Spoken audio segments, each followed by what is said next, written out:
Thank you. Just a couple questions for Mr. Lemon, I think. One aspect of the bill we've been discussing on the MSPV issue, it's not yet in the draft bill, is to require VA employees who conduct formulary analysis or decide which items are going to be included in the formulary have medical expertise that's relevant to those particular items.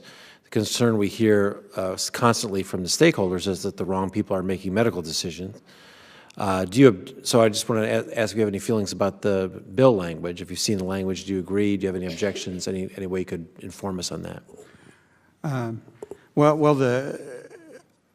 Although I support many of the underlying short-term objectives in the bill, I oppose legislating it. Now the part regarding involving clinicians and choosing products, I absolutely agree with, and we are working to implement a clinically driven sourcing model with robust structure to assure that product selection is based on clinical decisions. And so we completely agree with the concept that it shouldn't be contracting people determining what products our doctors should use. It should be the doctors. And we are working very diligently to implement a structure to do that. So your concern is sort of maybe the quantitative goals, 20 to 33,000 items a year, 30,000 to 50,000 items a year. Okay.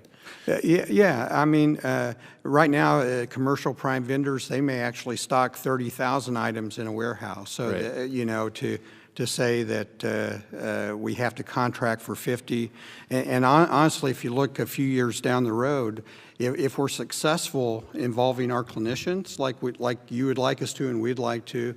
We really think that's going to help reduce the overall formulary from 50,000 potentially to a much smaller number. So I would hate to legislate the actual number of items we should have on contract. That should be driven by clinical need. Okay, well, that's helpful. Thank you. Mr. Chairman, those are my questions. I yield back.